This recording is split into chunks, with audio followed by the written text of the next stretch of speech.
Silakan duduk kembali umat Tuhan. Mari persiapkan hati yang terbaik, baik saudara di tempat ini maupun saudara yang ada di rumah, untuk dengarkan firman Tuhan. Kita bersyukur Tuhan sudah bawa kita, sudah ada di minggu yang pertama di bulan Februari, bulan yang kedua di tahun kemuliaan Allah ini. Saya berharap khotbah-khotbah di bulan pertama Januari sudah menyatukan visi kita, menyatukan pandangan kita, menyatukan seluruh kita untuk fokus kepada kemuliaan Allah, fokus kepada kemuliaan Tuhan yang Tuhan akan kerjakan dalam pribadi-pribadi kita, dalam keluarga kita, dan Tuhan akan kerjakan bagi orang-orang yang ada di sekitar kita, saudara.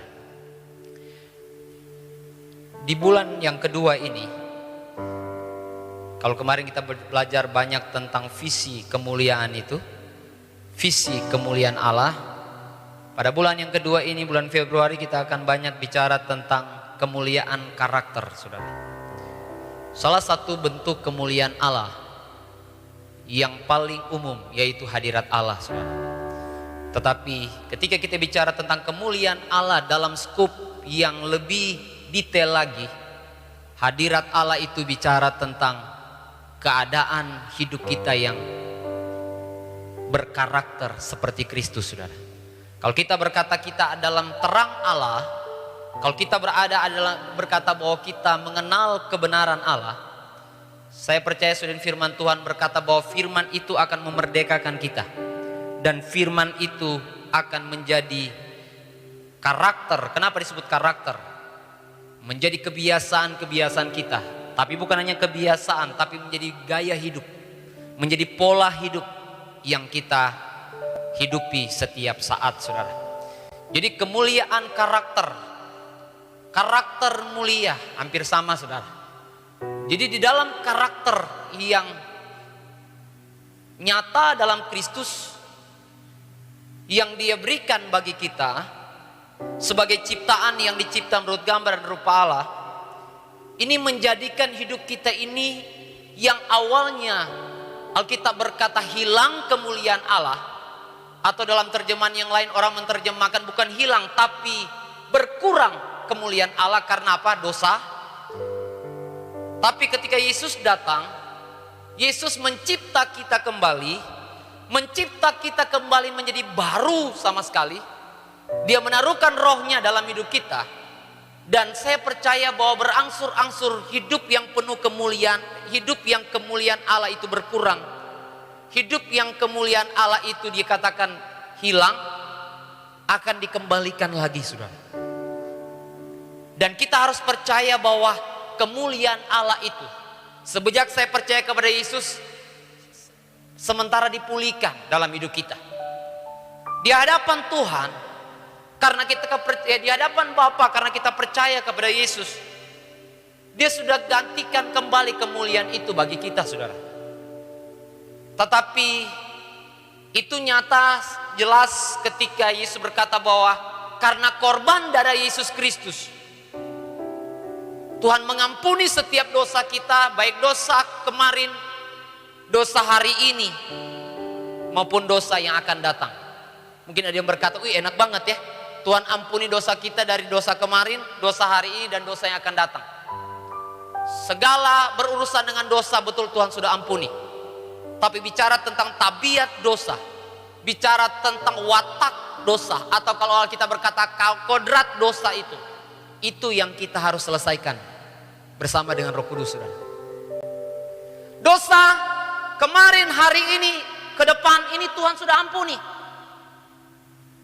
Tapi untuk urusan kodrat dosa, hidup yang terus, yang mengarah kepada kedagingan ini yang harus diselesaikan, saudara.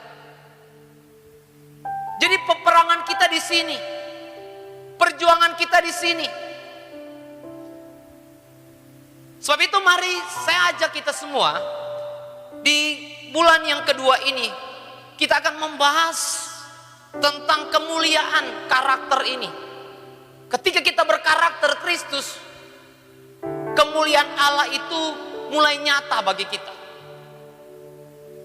Ketika kita berkarakter Kristus, hidup kita makin mulia dalam pandangan Allah.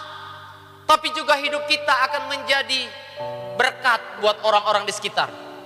Saya yakin, saya percaya hidup yang berkarakter mulia akan membuat Alkitab berkata, biarkan orang lihat perbuatanmu yang baik, karaktermu yang baik, dan mereka memuliakan Bapakku yang di surga. Jadi karakter yang baik ini akan membawa orang-orang memuliakan Tuhan, saudara. Saya tidak sedang mengecilkan tentang kuasa Tuhan bekerja hari-hari ini yang bisa mengubah orang-orang, saudara. Tetapi Tuhan memilih hari ini mengubah banyak orang lewat orang-orang yang sudah dipilihnya.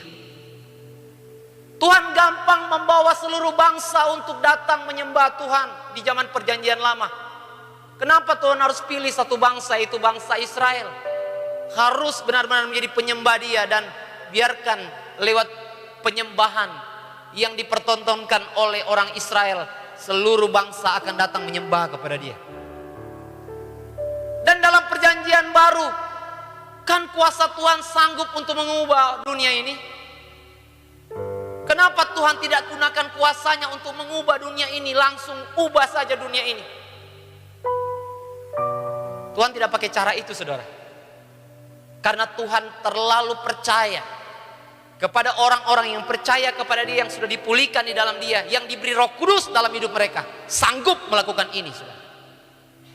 Kepada orang-orang yang sudah percaya kepada Dia dan yang sudah dipenuhi Roh Kudus, yang Allah itu sudah hidup dalam hidup mereka, sanggup untuk membuat perubahan. Yang setuju bahwa setiap kita yang percaya Yesus dan dipenuhi Roh Kudus sanggup membawa perubahan, angkat tangannya, saudara. Amin, saudara. Karena inilah kesaksian firman Tuhan. Dan dalam minggu yang pertama ini, saya melihat ada karakter yang paling menonjol di dalam Tuhan. Ada banyak orang bisa saja berargumen, yang paling menonjol adalah mungkin orang bilang kekudusan. Nanti kita akan bahas secara khusus itu. Tapi saya lihat bahwa yang orang kenal tentang Allah kita, yang orang kenal tentang juru selamat kita adalah kasih, saudara. Sehingga hari ini kita akan belajar kemuliaan karakter. Yang pertama ini bicara tentang kasih, tapi yang mengerucut kepada pengampunan, saudara. Jadi kemuliaan karakter, kasih, pengampunan. Saudara bisa lihat di dalam Efesus pasal yang keempat ayat yang ke-32. Kita akan lihat ayat ini, saudara. Efesus 4 ayat yang ke-32. Satu tulisan yang ditulis oleh Paulus kepada jemaat yang ada di Efesus, yang merupakan tempat di mana Paulus memulai suatu jemaat di sana, menginjil, membuka satu jemaat di sana. Dan kita harus tahu bahwa background daripada orang-orang Efesus, orang-orang Efesus ini orang-orang banyak penyembah dewa, saudara. Kota Efesus adalah kota yang sangat maju secara ekonomi. Tetapi ketika bicara tentang orang-orang yang beriman di sana, mereka adalah orang-orang yang ketika mereka mau beriman, dibuktikan dengan penginjilan Paulus saja di Efesus. Paulus sudah beberapa kali mengalami persekusi, saudara.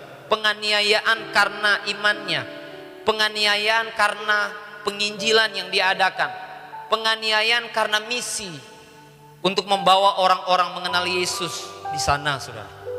Atas dasar pemahaman ini saya akan bawa kita untuk memahami Efesus pasal 4 ayat 32 ini. Mari sama-sama kita baca ayat-ayat ini. Kita baca dua kali ya. 2, 3 mulai.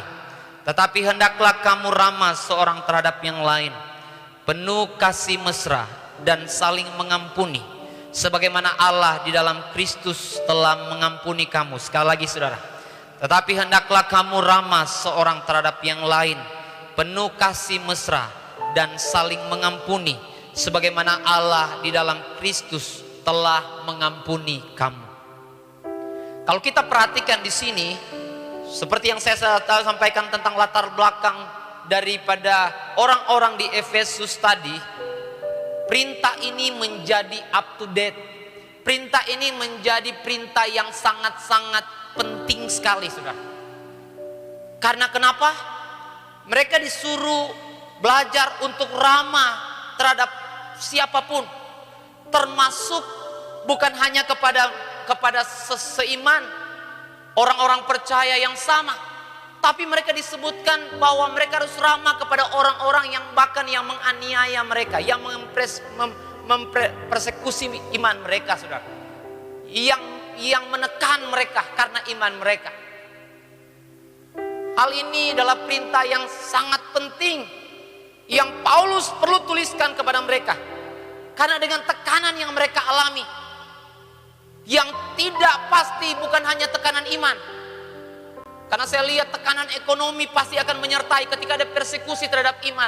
Pasti di sana ada persekusi atau tekanan dalam ekonomi. Mungkin kalau bicara tentang bisnis, jualannya pasti menurun.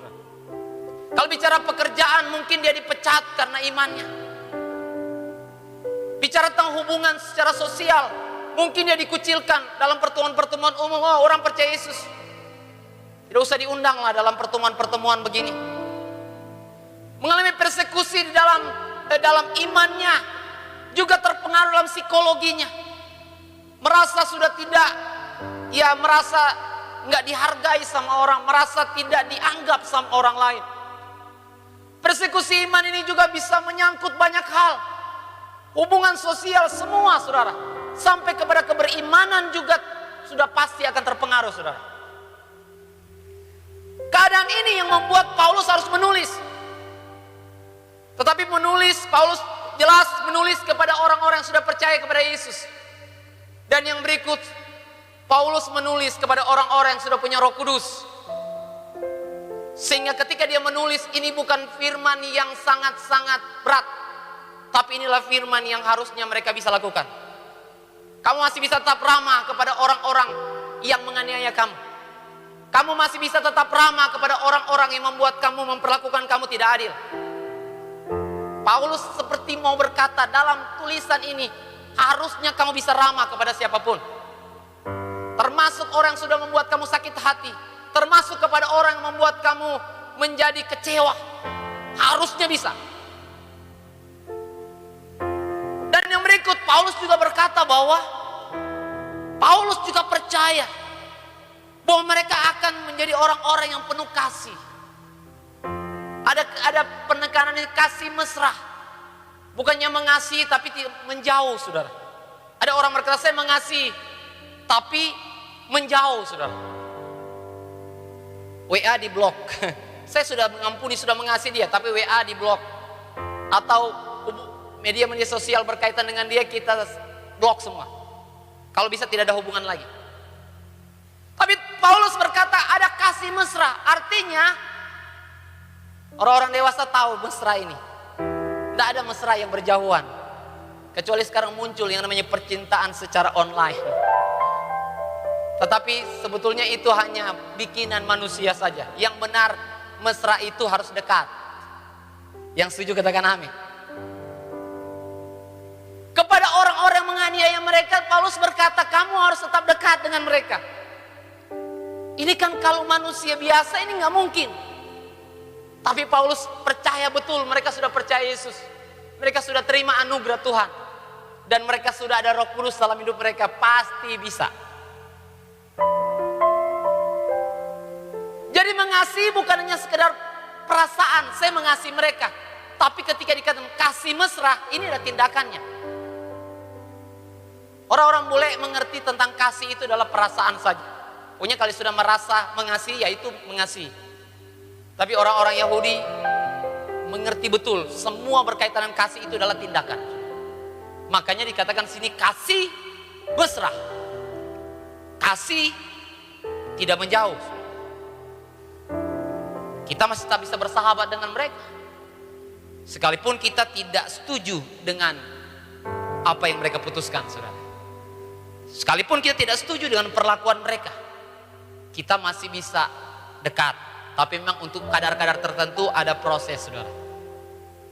Ada yang berkata, Pak, posisi ini saya butuh proses.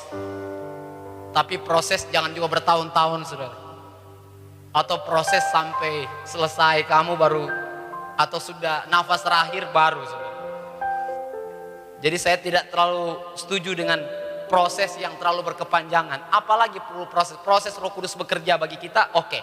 Tapi kalau proses untuk karena melihat perasaan kita lagi, nah itu bukan proses yang benar, saudara. Di dalam ayat ini dilanjutkan lagi dengan dan saling mengampuni. Makanya saya berkata, kasih pengampunan. Kasih pengampunan. Ada hubungan, saudara. Kita berkata bahwa kita bisa punya keramahan kepada orang yang menganiaya kita, kepada orang yang membuat kita kecewa, kepada orang yang membuat kita sakit hati, kepada orang yang membuat kita sampai mungkin di titik kepahitan, membuat kita rugi, membuat kita jengkel, membuat kita marah. Saya katakan kepada beberapa pengerja di sini, tahun kemuliaan ini Tuhan suruh kita masuk lebih dulu. Supaya apa? Kita bawa masuk orang-orang lain untuk masuk ke tahun kemuliaan ini. Yang setuju katakan amin. Jadi sering Tuhan proses kita lebih dahulu, saudara. Jadi jangan ada jemaat bertanya begini, Tuhan kok beta terus? Tuhan kok saya lagi? Ya memang kamu lebih dulu. Karena kamu yang dimaksudkan Tuhan untuk membawa orang masuk ke tahun kemuliaan ini. Kamu yang dengarkan firman Tuhan ini, kamu yang akan diproses lebih dahulu. Supaya ketika engkau sudah terproses, sudah menang, nah, kamu bawa orang masuk ke tahun kemuliaan. Yang setuju katakan amin. Jadi saya tidak mau doa-doa di sini, doa-doa isinya terlalu banyak, nantinya komplain dengan Tuhan. Oh Tuhan kok saya lagi? Tuhan kok proses ini lagi? Kan kemarin sudah, kok balik lagi ini? Karena Tuhan mau anak-anaknya mengalami damai sejahtera yang penuh, mengalami sukacita yang penuh, mengalami kasih yang penuh. Berdiamnya Roh Kudus dalam hidup kita harusnya memberikan damai sejahtera yang penuh, tidak bercampur dengan sakit hati, tidak bercampur dengan kepahitan. Kalau ada kepahitan pasti nggak ada damai sejahtera. Kalau ada sakit hati, ada kecewa, ada jengkel, ada marah, pasti nggak ada damai sejahtera situ. Itu dua hal yang bertentangan sekali.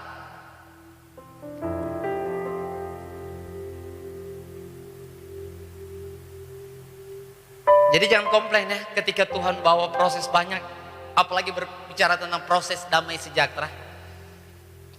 Ada saja yang membuat kita tidak sepertinya mau menggerogoti kita punya damai, saudara. Baru selesai pelayanan sudah ada yang bikin jengkel, sudah. Baru mau datang di gereja sudah ada yang bikin jengkel di rumah tadi, saudara. Yang up to date tadi. Percayalah Tuhan mau kita memiliki damai sejahtera yang kuat, damai sejahtera yang utuh, yang penuh. Bukan damai sejahtera dari dunia. Oh, damai sejahtera dari dunia itu tidak ada, saudara. Dunia tidak punya damai sejahtera ini. Hanya di dalam Tuhan ada damai sejahtera jenis begini, saudara. Mari kita lihat. Selanjutnya disebutkan penuh kasih mesra dan saling mengampuni. Sebagaimana Allah di dalam Kristus telah mengampuni kamu. Nah ini kuncinya, saudara. Kenapa kita harus mempunyai kasih mesra kepada orang itu? Yang sudah menyakiti kita, membuat kita jengkel, membuat kita marah, membuat kita rugi, membuat kita sakit hati. Paulus kasih kata kuncinya di sini. Karena Allah dalam Kristus telah mengampuni kamu. Karena Allah dalam Kristus Yesus sudah mengasihi kamu. Karena Allah dalam Kristus Yesus sudah bermurah hati kepadamu. Karena Allah dalam Kristus Yesus sudah melakukan yang terbaik bagi kami. Paulus ingatkan lagi, semua bisa. Kamu masih tetap bisa bermurah hati. Kamu masih bisa ramah. Kamu masih bisa ada kasih mesra. Kamu masih bisa mengampuni siapapun juga, saudara. Orang dekat, orang jauh. Yang orang bilang kalau ampuni orang jauh gampang, ampuni orang dekat, wih susah. Lihat terus. Kalau yang lain kan jarang ketemu. Sebagaimana Allah dalam Kristus telah mengampuni kamu. Paulus nggak ulang tentang sudah mengasihi kamu. Karena kata kunci di sini adalah pengampunan, saudara. Saya berdoa saudara bisa mengerti tentang kemuliaan daripada pengampunan ini, saudara. Saudara orang yang suka belajar Alkitab, saudara akan bisa mengerti tentang kuasa dosa itu, hebatnya dosa itu. Orang yang tidak mengerti tentang hebatnya dosa, kuasa dosa itu, tidak akan bisa mengerti apa yang Tuhan bayar bagi dia. Dan akhirnya, endingnya tidak akan bisa mengerti pengampunan Tuhan bagi dia.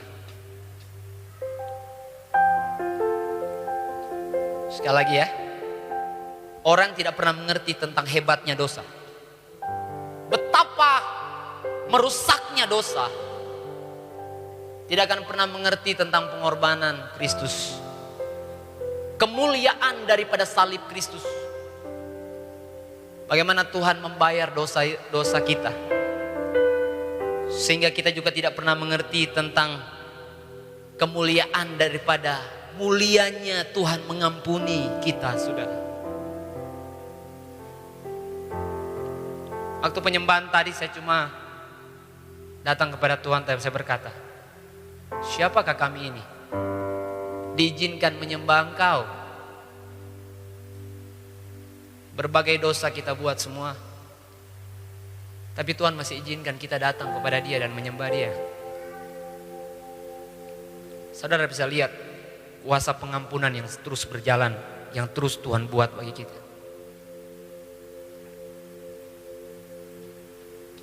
Kalau bangsa Israel, mereka takut datang ke hadirat Tuhan. Bangsa Israel, mereka lihat kemuliaan Allah, hadirat Allah, aduh. Karena mereka sudah lihat orang yang datang ke hadirat Allah dalam ketidakkudusan langsung selesai, saudara. Angkat tabut perjanjian dalam ketidaktepatan, selesai.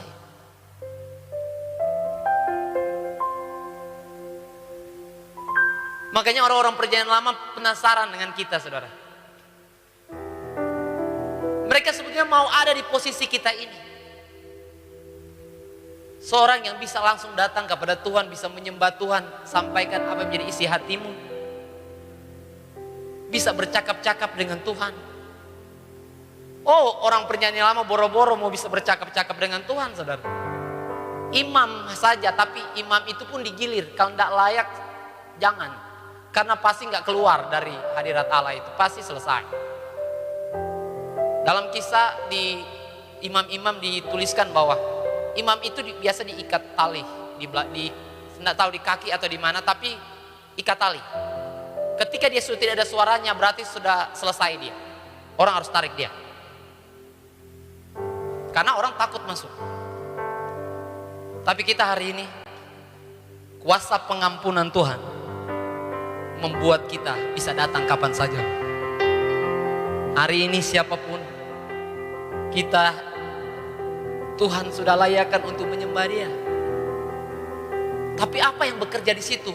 Kemuliaan daripada salib Kristus, pengampunan Tuhan yang berjalan. Kalau bukan pengampunan Tuhan yang berjalan, mungkin semua kita selesai. Ketika Tuhan hadir, semua kita nggak ada lagi. Karena siapa yang tidak pernah berbuat dosa di sini? Tapi justru sudah sampai di titik ini pun banyak orang yang saking bebasnya main-main dengan Tuhan, saudara. Tapi kita harus tahu bahwa Tuhan pernah berkata, maksud daripada kemurahanku untuk membuat engkau bertobat. Bukan maksud kemurahanku untuk membuat engkau suka-suka. Saya langsung ajak kita lanjut, kita belajar saudara. Di dalam Alkitab kalau kita bicara tentang pengampunan, kenapa Paulus perlu menuliskan ini? Paulus perlu menguatkan gereja Tuhan. Wey, Paulus berkata, yang bisa membuat kamu kuat pertama memang Roh Kudus sudah diberikan kepada engkau. Tapi Roh Kudus diberikan kepada engkau bukan setiap saat engkau hanya. Memang kita perlu bergantung kepada Roh Kudus, tapi bukan Roh Kudus yang sebetulnya real menguatkan kita. Kalau kita mau telusuri lebih dalam, memang Roh Kudus, tapi Roh Kudus pakai sarana saudara. Dari awal, dari Kejadian sampai Wahyu, Roh Kudus sudah bekerja saudara. Tapi Roh Kudus bekerja dengan sarana. Siapa sarana itu? Jemaat Tuhan, orang-orang yang percaya kepada Dia. Jadi Tuhan mau berkata kepada Paulus, dan Paulus berbicara kepada orang-orang Efesus, hanya dengan kalian yang saling menguatkan ini. Ini seperti halnya Roh Kudus sedang menguatkan satu dengan yang lain. Kalau kamu bertindak sebagai orang yang dikatakan di awal tadi, kamu ramah satu dengan yang lain, kamu ada kasih mesra satu dengan yang lain, dan kamu ada saling mengampuni satu dengan yang lain, itu seperti halnya Roh Kudus sedang bekerja, tapi memakai kita dan saling menguatkan, saling mengisi, saling membangun satu dengan yang lain. Jadi hari ini realnya adalah betul Roh Kudus yang bekerja. Tetapi nyatanya yang bisa kita lihat dalam mata kita adalah Roh Kudus pakai orang-orang yang dipenuhinya untuk membangun satu dengan yang lain, untuk melayani satu dengan yang lain. Jadi hari ini kenapa kita perlu dipenuhi Roh Kudus? Supaya kita bisa menjadi alat daripada Roh Kudus membangun orang lain. Yang setuju katakan amin. Dan yang berikut dikatakan bahwa kenapa kita perlu Roh Kudus? Ternyata Alkitab berkata bahwa Roh Kudus memakai gereja Tuhan, supaya gereja Tuhan juga bisa menjadi pembawa damai di dalam bangsa, di dalam dunia ini. Jadi kita bukan hanya punya damai, tapi kita menjadi pembawa damai. Jadi skupnya ke gereja, ya gereja makin kuat, tapi juga skup keluar, bawa damai keluar. Jadi itu maksud di mana Tuhan menyuruh Paulus menuliskan ini kepada orang-orang di Efesus dan menuliskan kepada kita hari ini, orang-orang yang didiami Roh Kudus. Kita dipakai oleh Roh Kudus untuk bisa membangun, saudara. Karena kasih sudah pasti membangun. Pengampunan juga itu membangun. Membangun apa, saudara? Membangun satu komunitas yang kuat, membangun keadaan yang penuh damai, membangun situasi kota, situasi bangsa yang penuh damai. Jadi itu maksudnya. Karena Tuhan suka damai, Tuhan mau tercipta kedamaian itu. Dimulai dari pribadi orang itu ada damai, gereja Tuhan ada damai satu dengan yang lain, dan yang berikut gereja membawa damai itu bagi dunia ini. Jadi dampaknya jelas. Kemuliaan dibalik kepada dari kasih pengampunan ini, kehidupan seseorang yang hidup di dalamnya, dan gereja yang menerapkan ini, orang-orang percaya yang menerapkan ini, pribadi-pribadi itu makin mulia, saudara. Pribadi-pribadi itu makin punya kualitas yang berbeda hidup mereka. Kehidupan mereka makin menjadi pribadi-pribadi yang saya bisa katakan seperti Alkitab pernah katakan juga bahwa memiliki soe atau hidup yang berkelimpahan, atau hidup yang berkenan kepada Bapa.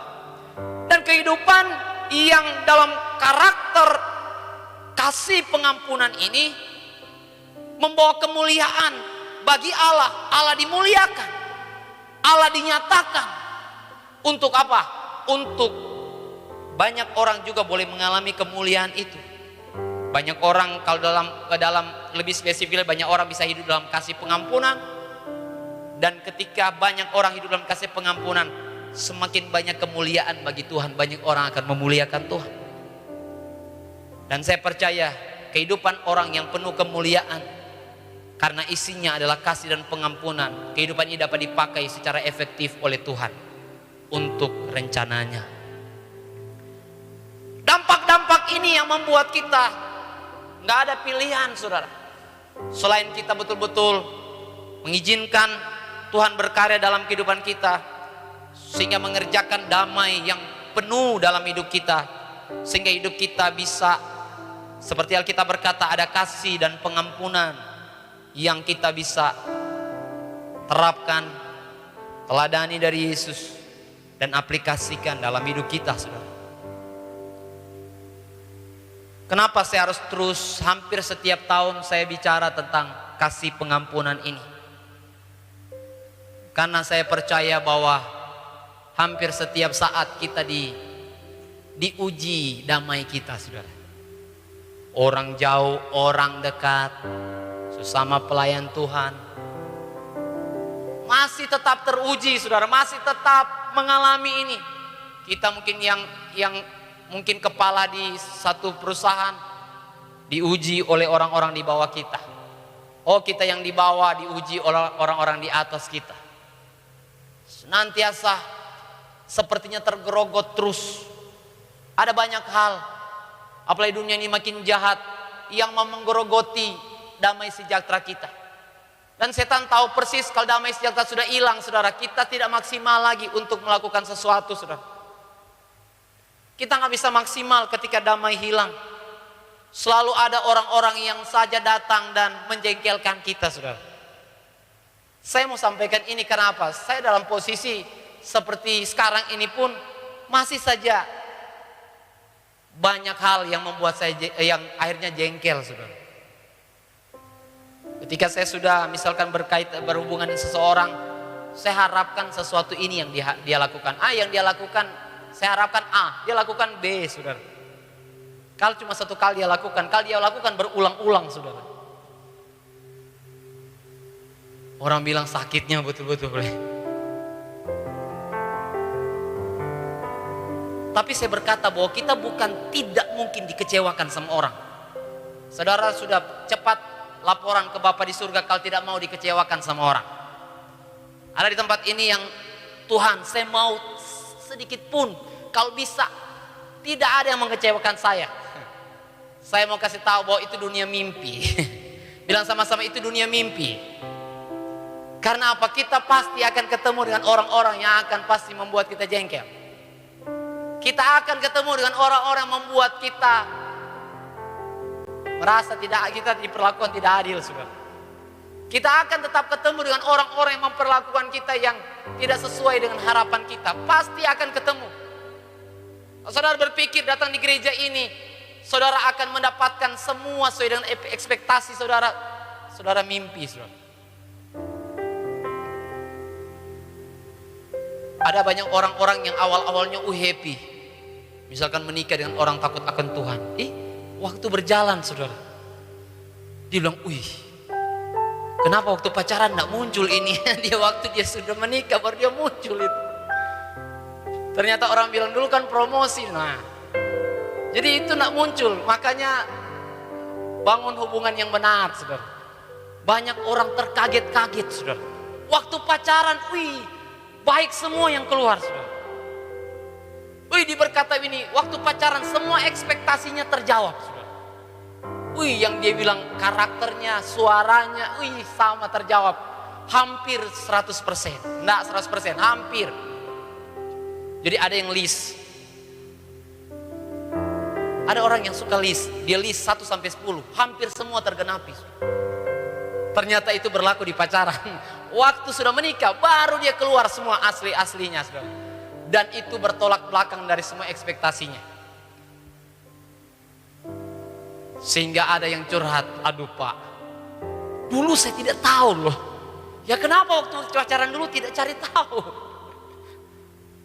Ngapain saja waktu pacaran dulu, saudara? Tapi saya percaya itu cuma jadi perenungan. Karena kita tidak ada kata untuk pisah atau tidak ada kata untuk kabur saudara. Saudara sudah pilih, saudara harus bertahan sampai selamanya. Katakan amin. Saya percaya hari ini Alkitab memberikan banyak pemahaman tentang hal ini. Kalau saudara bandingkan di dalam Yohanes pasal 13 ayat 34 sampai 35, ini hampir mirip saudara seperti saya jelaskan. Ini hanya meneguhkan saja bahwa Tuhan pernah memberikan perintah baru. Dia berkata, aku memberikan perintah baru kepada kamu, yaitu supaya kamu saling mengasihi, sama seperti aku telah mengasihi kamu. Demikian pula kamu harus saling mengasihi. Dengan demikian semua orang akan tahu bahwa kamu adalah murid-muridku, yaitu kalau kamu saling mengasihi. Itu meneguhkan semua apa yang tadi kita sudah pelajari. Ya Tuhan kan bisa pakai caranya, kuasanya untuk bisa memberikan damai. Tapi dia tahu bahwa dia akan pergi. Dan dia punya ekspektasi tinggi sekali ketika dia berikan roh penolong, kita akan bisa saling membangun. Tanpa kehadiran Tuhan secara kasat mata pun, kita masih bisa terbangun hidup kita. Kita masih akan tetap rasa damai. Kalau dulu murid-murid, waktu ada Yesus mengalami damai yang sejati. Saya bilang damai sejati. Tapi Tuhan bilang bukan hanya karena aku ada kamu mengalami damai sejati. Aku nggak ada pun damai sejati itu harusnya ada juga dalam hidupmu. Karena Roh Kudus Tuhan sudah berikan bagi kita. Saya melihat firman Tuhan, ada 3 kemuliaan kasih pengampunan yang saya akan buka bagi kita. Saya tidak akan bahas semua saudara, terlalu banyak kemuliaan kasih pengampunan yang muncul dalam Alkitab. Tetapi saya menunjukkan ada tiga pribadi saja. Yang pastinya kalau kita bicara tentang kemuliaan daripada kasih pengampunan yang paling tinggi, paling mulia kelihatan, kasih pengampunan itu sudah pasti milik Yesus saudara. Itu nggak bisa lagi kita bandingkan dengan yang lain. Tapi kan orang seperti Yesus berkata di dalam Lukas, ya maksudnya di dalam bacaan-bacaan di dalam Alkitab ya, Lukas 23 ayat 34, Matius 5 ayat 43 sampai 38, kita bisa lihat di sana waktu Yesus berkata bahwa Yesus mengampuni orang-orang yang membunuh dia, saudara. Jelas sekali ketika Yesus dalam persekusi yang dia alami karena karya yang dia sedang jalankan, tapi endingnya luar biasa saudara. Orang banyak terkagum-kagum melihat apa saudara? Melihat Yesus mengeluarkan satu kalimat yang sangat penting. Mungkin bisa dibuka Lukas 23 ayat 34. Yesus sendiri berkata bahwa Bapa ampuni mereka, karena mereka tidak tahu apa yang mereka perbuat. Yesus bisa mengampuni secara spontan waktu itu saudara. Bukan tunggu sampai saya punya hati tenang dulu baru saya ampuni, tidak, langsung keluar secara spontan dalam mulut Yesus.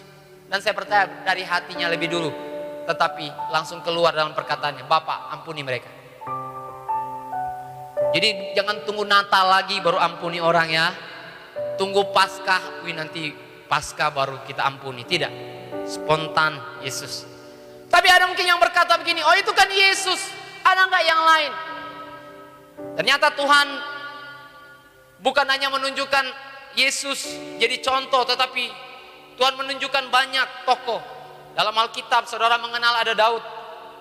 Dia mengampuni Saul. Sudah kejar-kejar mau bunuh dia. Beberapa kali dia punya kesempatan untuk balas, nggak bisa balas, dia nggak balas saudara. Suatu saat ketika dia sudah jadi raja, anaknya juga kudeta dia. Ada banyak orang yang hina dia. Waktu anaknya kudeta dia tidak balas saudara. Waktu dia naik kembali pun jadi posisi teratas pun dia tidak balas. Ada kan orang-orang begitu. Selama dia masih rendah, belum ada apa-apanya, belum punya duit, belum punya jabatan, belum punya nama besar, nggak punya kemampuan balas, dia berkata saya belum balas hari ini. Karena dia tunggu uang sudah banyak, dia sudah tunggu jabatan sudah tinggi, sudah punya kekuasaan, baru dia balas saudara. Daud tidak. Dan ini nyata juga dalam kehidupan seorang Yusuf, saudara. Yusuf dalam hidupnya dia dikecewakan bukan oleh orang jauh. Kalau Daud tadi dikecewakan oleh Saul, masih jauh. Tapi Yusuf dikecewakan sama kakak-kakaknya. Seluruh kakak-kakaknya mengecewakan dia, saudara. Saya masih bisa bayangkan ada yang di sini tidak akan kepahitan kalau kakakmu jual kamu. Ada yang tidak akan kepahitan, saudara. Jadi kalau saudara berkata, "Oh, Yusuf bisa dia mengampuni." Dan kita cuma berkata dia bisa. Saudara tahu dia dijual sama kakak-kakaknya. Masukin di sumur.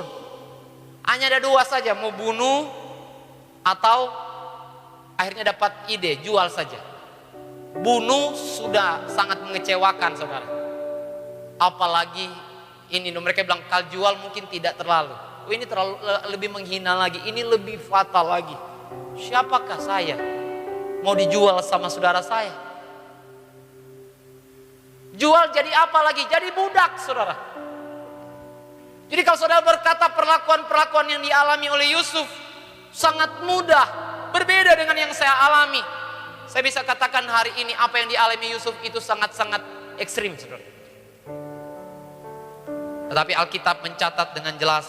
Kalau saudara perhatikan dalam Kejadian pasal 45 ayat 3 sampai 5, saudara akan menemukan ada satu pengakuan yang Yusuf buat. Ketika kakak-kakaknya tahu, oh Yusuf yang berkuasa, oh Yusuf yang akhirnya sudah yang mengatur makanan di Mesir. Di ayat yang ketiga dan 5, Kejadian 45. Dan Yusuf berkata kepada saudara-saudaranya, "Akulah Yusuf." Dia tanya, "Masih hidupkah Bapak?" Tapi saudara-saudaranya tidak dapat menjawabnya sebab mereka takut dan gemetar menghadap dia. Lalu kata Yusuf kepada saudara-saudaranya itu, "Marilah dekat-dekat." Maka mendekatlah mereka, katanya lagi, "Akulah Yusuf saudaramu." Dia tidak sebutkan saudaramu yang kamu jual itu, yang kamu hampir bunuh itu, enggak. Dia tidak singgung lagi itu. Tapi dia berkata, sedikit dia berkata, "Ya kamu jual." Ya ada bertanya, "Kamu jual ke Mesir. Tetapi sekarang janganlah bersusah hati." Sedikit mungkin mereka waktu diingatkan begitu langsung, tambah takut lagi. Dia kasih ingat lagi masa lalu. Tapi dia berkata, "Saya ingat masa lalu itu bukan untuk balas dendam." Tapi ingat, dia berkata bahwa jangan bersusah hati. Janganlah menyesali diri karena kamu menjual aku ke sini.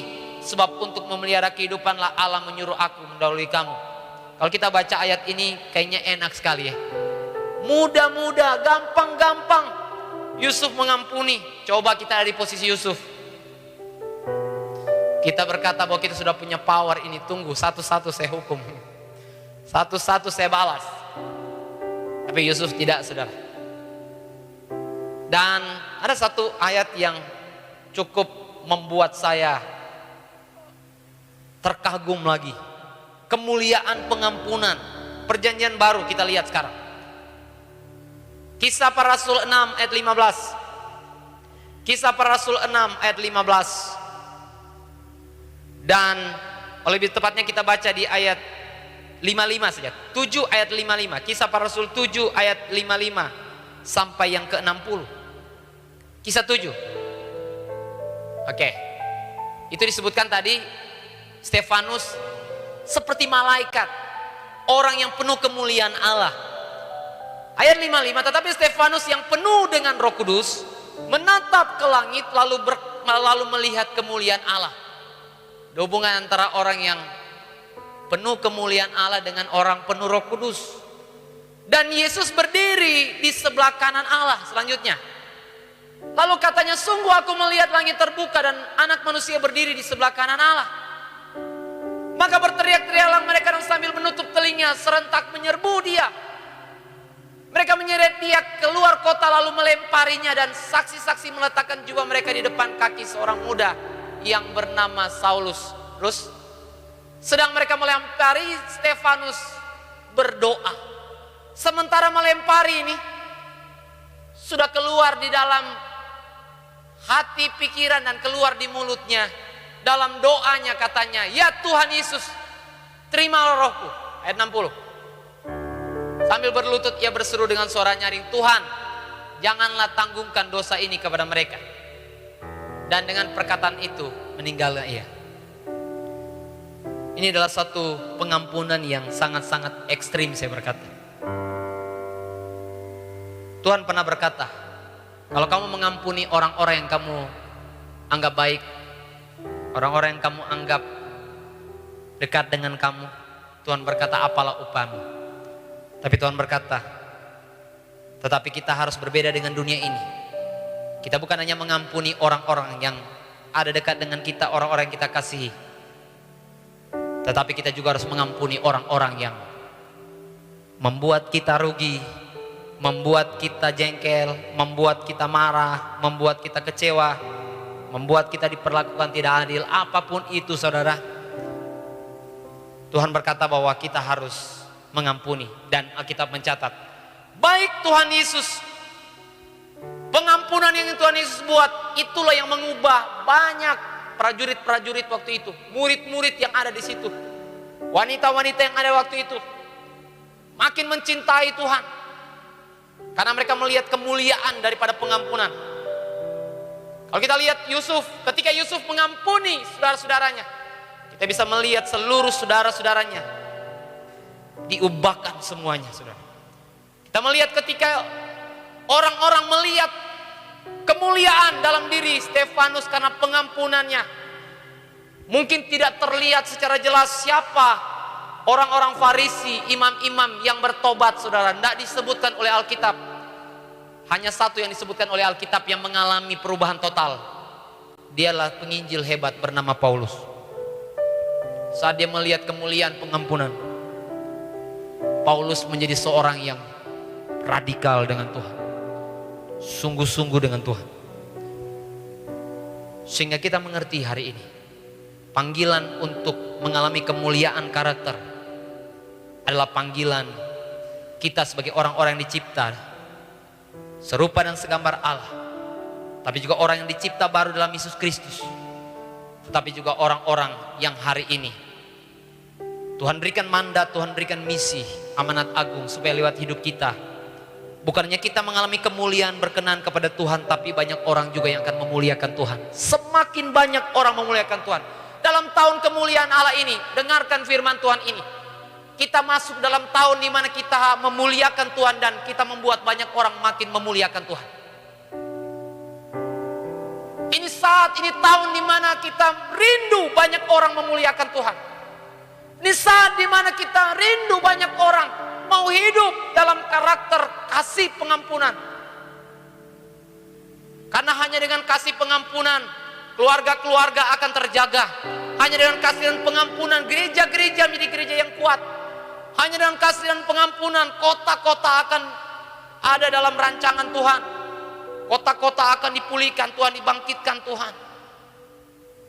Kemuliaan Allah akan nyata, saudara. Tapi mungkin saudara akhirnya hari ini bertanya, akankah hari ini kita bisa mewujudkan rencana Tuhan ini? Hidup kita penuh kemuliaan Allah. Kemuliaan Allah dalam diri kita membuat kita bisa menyatu dengan orang yang lain di sekitar kita, dengan keluarga kita, dengan seiman kita. Bahkan bisa tetap menyatu dengan orang-orang di luar sana. Apakah bisa kita tetap bisa ada kasih mesra kepada mereka saat mereka mengecewakan kita, saat mereka membuat kita rugi, saat mereka membuat kita jengkel, saat mereka membuat kita diperlakukan dengan tidak adil, saudara. Sehingga ada orang berkata, ini firman enak diperkatakan untuk mengampuni, tetapi untuk dilakukan memang dengan kekuatanmu engkau nggak bisa, saudara. Sehingga kita akan jawab dalam beberapa menit ini, bagaimana kita akan bisa menyatakan kemuliaan Allah lewat kasih pengampunan ini. Bukan hanya mengampuni orang-orang dekat dengan kita, tapi juga mengampuni musuh kita, saudara. Orang-orang musuh ini kan terus melakukan hal yang sama kepada kita. Gak berubah-berubah, saudara. Saya tidak tahu kapan. Saudara juga tidak perlu intervensi kapan mereka akan berubah, saudara. Kita hanya bisa serahkan sama Tuhan. Justru dalam pengampunan ini kita diajarkan untuk semua pembalasan itu hak Tuhan, saudara. Ketika engkau tidak mengampuni, engkau seperti lagi mengambil pembalasan itu. Kamu yang punya hak, saudara. Kamu yang punya otoritas. Saya percaya bahwa hari ini kita dengarkan firman Tuhan ini, apapun yang saudara alami dan nanti saudara alami, karena saya berkata masih mungkin saudara akan alami. Saudara tidak menjadi penghakim itu. Saudara hanya bisa menyerahkan kepada Tuhan. Yang menjadi bagian saudara adalah pengampunan. Saya melihat kata dalam bahasa Yunani, kata ini menggunakan kata mengampuni, berarti melepaskan. Bilang sama-sama, mengampuni adalah melepaskan. Jadi waktu engkau mengampuni, pada saat yang sama ternyata engkau lagi melepaskan. Melepaskan apa, saudara? Ternyata waktu kita mengampuni, kita sedang melepaskan semua kondisi negatif di hati, pikiran, perkataan, apapun itu. Waktu kita mengampuni, kita sedang melepaskan kejengkelan kita, kemarahan kita. Kita sedang melepaskan mungkin sakit hati kita sedang melepaskan kepahitan kita. Jadi kalau engkau tidak mengampuni, engkau simpan rapat-rapat, saudara. Engkau sedang memegang itu. Berapa banyak orang-orang yang tetap tinggal di dalam kepahitan, tetap tinggal dalam kekecewaan, kejengkelan, kemarahan. Dan mereka bingung, kok ini muncul terus ya? Ya karena mereka tetap tinggal di sana. Selama engkau belum melepaskan pengampunan, engkau lagi memegang erat semua kemarahan. Maka ini tinggal tunggu waktu saja untuk dia akan pecah lagi. Kapan lagi bisa pecah? Kapan lagi goresan hati yang terluka ini akan bisa keluar lagi? Luka kalau tidak sembuh, saudara. Saudara tahu kalau luka tidak sembuh, ada yang bilang luarnya ini sudah sembuh, tapi dalamnya tidak sembuh. Kita masih berasa bahwa ada yang tidak nyaman di sini, saudara. Mau kesentuh barang apapun kita jaga, saudara. Ada banyak orang-orang terluka yang akhirnya ketika mereka mau maju agak susah kan. Karena apa? Bagaimana dia akan menjaga dia punya hati untuk tidak kena lukanya, saudara. Tapi hari ini ketika engkau dengarkan firman Tuhan, Tuhan mau engkau mengampuni, artinya melepaskan semua. Melepaskan semuanya. Kalau engkau tidak memilih taat sama Tuhan untuk mengampuni, engkau seperti menyimpan kembali semuanya. Mari kita lihat bersama bagaimana dapat mampu dan rela mengampuni orang lain, termasuk musuh kita. Yang pertama, sudah pasti nggak ada cara lain selain percaya dan memahami pengampunan dalam Kristus. Kalau engkau tidak percaya Yesus, saya harus katakan jujur, engkau tidak punya kekuatan apa-apa untuk mengampuni orang. Kamu akan tetap hidup dalam sakit hati, kepahitan, semua. Nggak ada alasan untuk kamu punya kekuatan, saudara. Sekalipun kita mungkin bisa melihat ada banyak contoh-contoh orang yang bisa mengampuni di luar Kristus. Masih ada, saudara. Sepertinya masih ada. Tapi saya percaya, kembali ke firman Tuhan. Hanya karena kita mengalami pengampunan Tuhan saja. Hanya kita mengerti pengampunan Tuhan. Baru pengampunan itu bukan hanya menyelesaikan masalah kita sekarang, tapi menyelesaikan masalah kita nanti di kekekalan, saudara. Kalau orang-orang yang bisa mengampuni hanya bisa sampai menyelesaikan di sini saja, tapi kita akan bisa menyelesaikan sampai hubungan kita dengan Bapa di surga dan bahkan sampai kepada kekekalan yang menjadi tujuan sejati hidup kita. Kalau saudara perhatikan dalam Lukas pasal 17 ayat 4 sampai 6, dalam Matius pasal 18 ayat 21 sampai 35. Jelas sekali di sana saudara akan menemukan bahwa betul-betul bahwa hanya karena kekuatan Tuhan. Coba saudara bisa tunjukkan Lukas 17 ayat 4 sampai 6.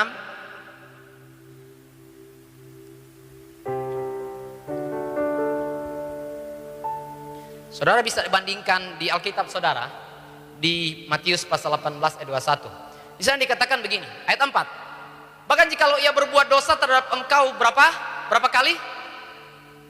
7 kali sehari. Dan 7 kali ia kembali kepadamu dan berkata, aku menyesal. Alkitab bilang apa? Engkau harus mengampuni. Saya punya kisah sedikit ini, saudara-saudara sabar sedikit. Ada di satu tempat ibadah, satu agama, saudara. Ditulis 1000 pengampunan. Wih, namanya tempat ibadah itu bukan Ecclesia Family. 1000 pengampunan. Tiba-tiba datang seorang anak yang datang terus. Pertama dia datang. Dia bilang, dia tanya kepada pemuka agama ini, itu tulisannya apa? Ditulis begini, 1000 pengampunan. Anak itu baru berapa langkah dia balik lagi. Tulisannya apa tadi? 1000 pengampunan. Wah. Datang dia baru belum lama lagi dia sudah datang lagi. Itu tulisannya apa ya? 1000 pengampunan. Kelima, keenam, wih masih mantap saudara. Tapi ketika ke-10 belasan saudara, katanya mulai ketus. 1000 pengampunan. Hah? Tambah lagi, anak ini datang lagi. Dan dia berkata, kamu jauh-jauh dari sini. Sebelum saya buat sesuatu yang tidak diinginkan. Anak ini langsung datang, dia berkata begini, katanya 1000 pengampunan. Wah, orang ini langsung berkata begini, langsung menyesal luar biasa. Karena apa? Dia berkata ternyata dia tulis, bikin slogan di rumah ibadah. Tapi dia tidak bisa lakukan itu, saudara. Orang-orang dunia akan stres menghadapi ini. Tapi bersyukur kalau hari ini engkau juga mengalami stres yang sama. Kalau hari-hari ini engkau mengalami stres yang sama, berita baiknya adalah engkau perlu Yesus. Engkau perlu datang kepada Tuhan. Alkitab berkata bukannya datang kepada Tuhan, alami pengampunan Tuhan. Alami pengampunan Tuhan. Dalam Matius pasal 18 ayat 21 sampai 35. Mengerti bagaimana dosa, saya katakan tadi dari awal. Dan bukan hanya mengerti bagaimana dosa, tapi mengerti bagaimana cara Tuhan menyelesaikan dosa itu lewat pengorbanannya. Dan bagaimana pengampunannya berjalan setiap saat dalam hidupmu. Ketika Tuhan berkata kalau engkau buat salah, Ia adalah setia dan adil. Kalau engkau datang mengaku dosamu, Dia akan mengampuni dosamu. Pengampunan Tuhan yang tidak terhingga dalam hidup kita. Kalau engkau tidak mengalami pengampunan karena engkau tidak datang sama Tuhan. Kalau engkau tidak mengalami pengampunan karena engkau tidak terbuka di hadapan Tuhan. Kadang-kadang kita mau terbuka di hadapan Tuhan pun sulit sekali, saudara. Kita biasa kalau bawa doa pengampunan dosa biasa borongan. Tuhan ampuni segala dosaku. Dosa perkataan, dosa perbuatan. Tuhan bilang apa itu? Harus jelas. Kadang-kadang borongan. Tuhan, perkataan-perkataan saya ampuni. Tuhan bilang perkataan yang mana? Tuhan sudah janjikan pengampunan dan terus janjikan pengampunan bagi kita. Hanya dalam Yesus ada pengampunan yang Alkitab berkata yang tidak terhingga. Yang berikut, bagaimana kita bisa mampu dan rela memberikan pengampunan? Sudah pasti adalah ketika kita memahami berkat-berkat hidup dalam pengampunan, saudara. Sudah datang kepada Yesus, sudah mengerti pengampunan Tuhan, tambah lagi memahami berkat-berkat hidup dalam pengampunan. Kita mengerti dalam Markus pasal 11 ayat 25. Kalau bisa lebih cepat, bisa buka biar tunjukkan, tidak apa-apa. Itu lebih bisa mendukung ya. Memahami berkat-berkat hidup dalam pengampunan, doa dikabulkan. Markus 15 ayat 25. Tuhan berkata kalau ada sesuatu yang masih mengganjal hatimu, jangan datang dulu. Selesaikan dulu itu. Dan Tuhan berkata ketika engkau sudah menyelesaikan, Tuhan menerima doamu. Markus 11 ayat 26. Kita akan memperoleh hidup yang kekal. Alami hidup yang kekal itu bukan nanti, tapi sekarang. Tuhan bilang akan alami damai, sukacita, kita makin terkonfirmasi, makin jelas bahwa kepastian daripada keselamatan kita karena kita hidup dalam pengampunan, saudara. Ayub pasal 42 ayat 10, Alkitab mencatat bahwa saat Ayub mengampuni teman-temannya yang menganggap dia orang berdosa, yang tidak setia dengan dia, Tuhan berkata sakitnya disembuhkan, ekonominya dipulihkan. Engkau mau sakit disembuhkan? Ada banyak orang-orang yang hidup dalam terhukum hidup mereka. Karena apa? Mereka tidak mengampuni. Ada survei berkata banyak orang sakit kanker itu karena tidak ada pengampunan, saudara. Sehingga kita mengerti bahwa mau disembuhkan, kamu harus memberikan pengampunan. Bahkan saya sering melayani orang-orang yang sakit. Rata-rata mereka karena ada kecewa. Rata-rata mereka karena ada kepahitan. Rata-rata mereka karena ada kemarahan yang terus mereka pelihara. Mereka tidak mengampuni, jadi tidak ada yang dilepaskan. Tapi saat mereka melepaskan pengampunan, bukan hanya sakit secara dalam hati, bukan hanya kepahitan yang dilepaskan, bukan hanya sakit hati yang dilepaskan, sakit fisik pun dilepaskan sama Tuhan. Ayub dibuktikan, Ayub mengalami pemulihan dalam ekonomi. Bisa, saudara. Mungkin saudara tanya, apa hubungan antara kita melepaskan pengampunan dengan kita mendapatkan pemulihan ekonomi? Ada. Dan yang berikut, sudah pasti yang terakhir, bagaimana kita bisa alami kehidupan yang mampu dan rela mengampuni orang-orang yang dekat, termasuk orang-orang yang jauh, orang-orang yang memusuhi kita. Alkitab berkata yang terakhir, mengampuni oleh kekuatan Tuhan. Saya melihat semenjak Yesus adalah orang diurapi Roh Kudus selama hidupnya sebagai manusia.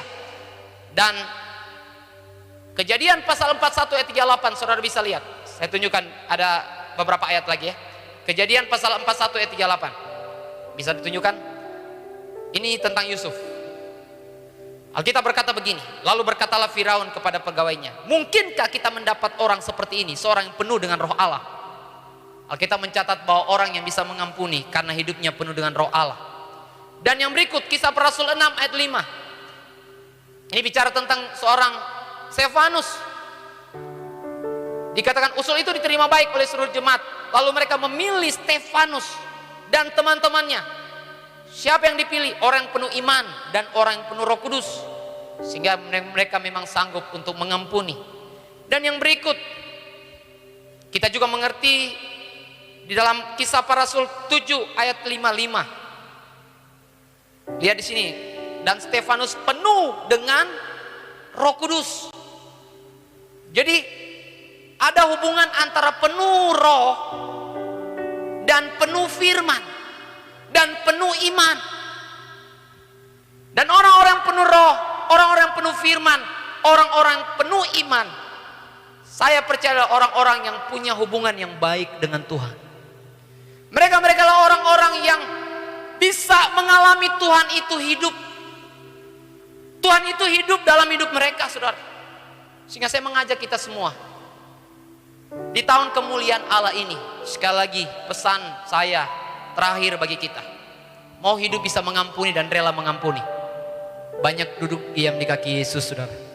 Alami hadiratnya, alami hikmatnya, alami kekuatannya. Sehingga saya percaya bahwa tahun ini betul-betul kita akan bisa memancarkan kemuliaan, kasih dan pengampunan. Mari kita berdiri semua, saudara.